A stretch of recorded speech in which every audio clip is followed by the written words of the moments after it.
So now we're at episode 3.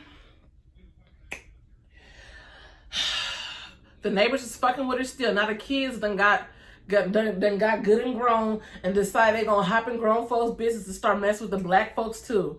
She catches a little white boy pissing on her brand new white sheets. And she's like, I'm not taking this shit. Like, crazy or not, y'all not about to sit here and bitch me out. So she chased the little white boy down. Of course, the whole neighborhood looks in awe when she's reacting to somebody doing something to her. She's reacting. Now she's the aggressor. And now we got an angry black woman. Duh. So Lucky gets out the way. Henry's at the house working on something on the roof. The neighbors decide to confront him while he's on the roof. They decide to hem him up about his wife and her behavior. So they pretty much threaten him and let him know that he needs to get his wife under control and that they pretty much need to skedaddle and leave town.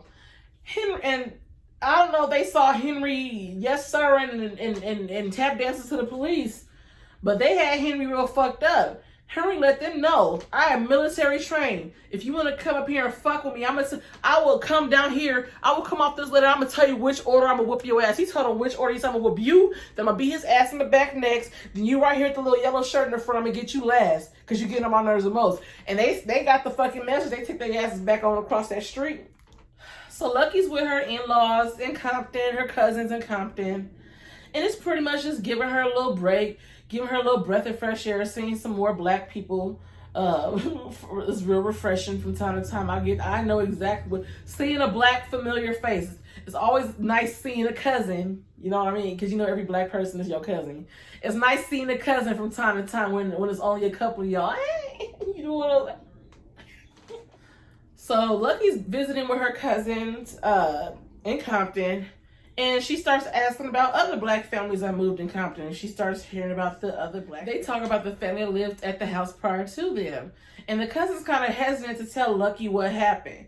So Lucky's like, what happened? What happened? She's like, no, let's not talk about that. Let's talk about you. And her cousin starts asking about the little boy, baby Chester, that we got introduced to in episode 1 that obviously isn't here for a reason. We, at this point, can assume he's dead. We don't know how he died at this point. So she's asking about the baby, and the baby is clearly a trigger for Lucky. Like, she gets really emotional about it, and she pretty much runs out and can't handle it. So at this point, we can pretty much guess something really traumatic happens to this baby. So Lucky leaves. She hops on the bus on the way home, and she starts hallucinating, seeing all these crazy things. At the end, she's at the bus by herself at the bus stop.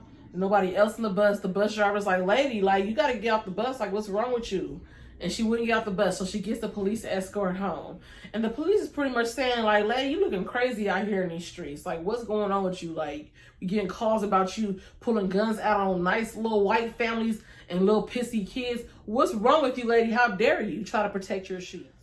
So the neighbors are still riled up about her confronting this kid and about Henry having the audacity to say that he's going to whoop their asses if they decide to fuck with him.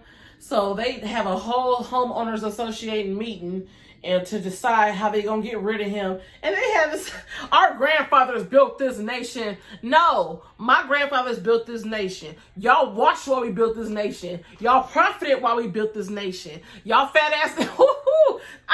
I can't believe how we really sat here and did this shit and they get all the credit and then we get the rap as lazy ones. Like, how? Houseway. So during this meeting, they decided they needed to step it up a notch, and they literally wrote nigger heaven in fire across that grass, burnt that shit in their grass so it could be there for a minute. Now